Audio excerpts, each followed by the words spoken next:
একবার এক শিয়াল পড়েছিল শিকারির ফাঁদে। অনেক কায়দা কসরত করে বেচারা কোনো মতে নিজেকে মুক্ত করল।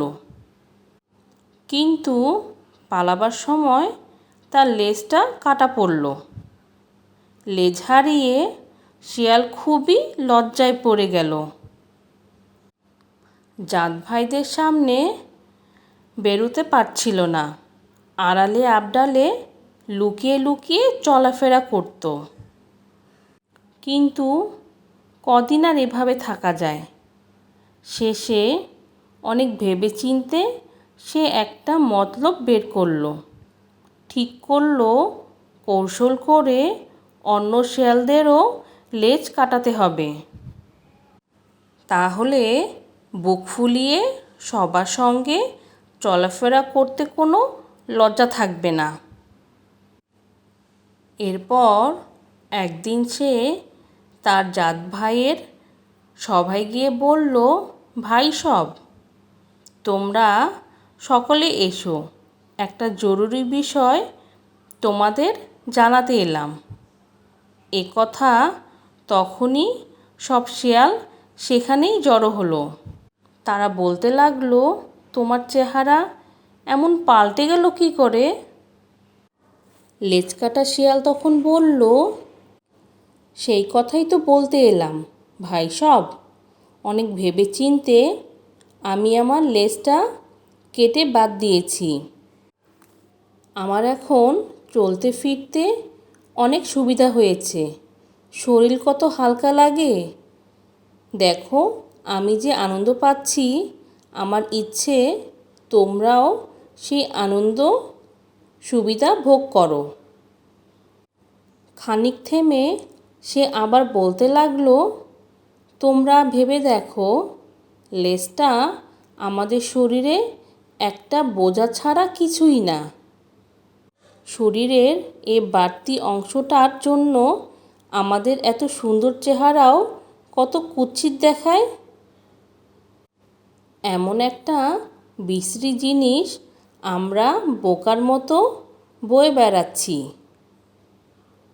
আমার দিকে তাকিয়ে দেখো, তোমাদের চেয়ে আমাকে কত ছিমছাম দেখাচ্ছে।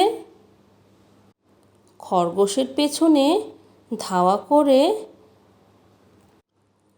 কাটা ঝোপে ঢোকার উপায় ছিল না।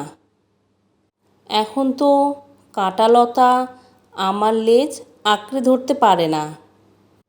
তাই আমি বলি, বন্ধুগণ, তোমরা সকলেই আমার মতো সুখী হও, আরামে থাকো। শরীর থেকে লেজটাকে ছেঁটে বাদ দাও। আজ থেকেই লেজহীন হওয়ার শপথ নাও। লেজ কাটা শেয়ালের বক্তব্য শুনে শেয়ালের দল চঞ্চল অস্থির হয়ে উঠল।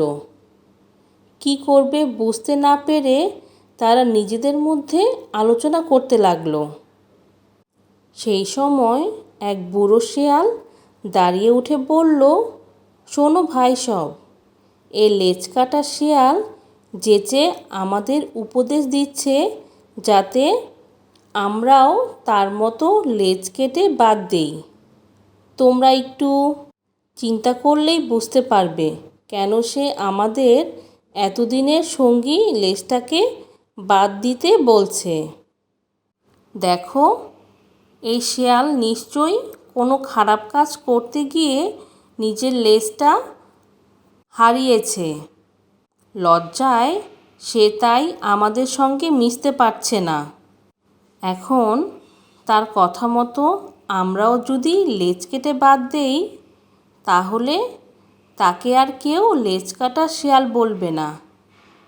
সে বুক ফুলিয়ে চলতে পারবে। এই দুষ্ট শেয়াল নিজের সুবিধার জন্য আমাদের শেয়াল জাতির ক্ষতি করতে চাইছে। তাই বলি বন্ধুগণ, সবাই সাবধান। কথায় ভুলে কেউ যেন লেজ কেটে বাদ দিও না। গল্পের নীতিকথা, স্বার্থপর লোক নিজের ভালোর জন্য অন্যের ক্ষতি করতেও পিছপা হয় না।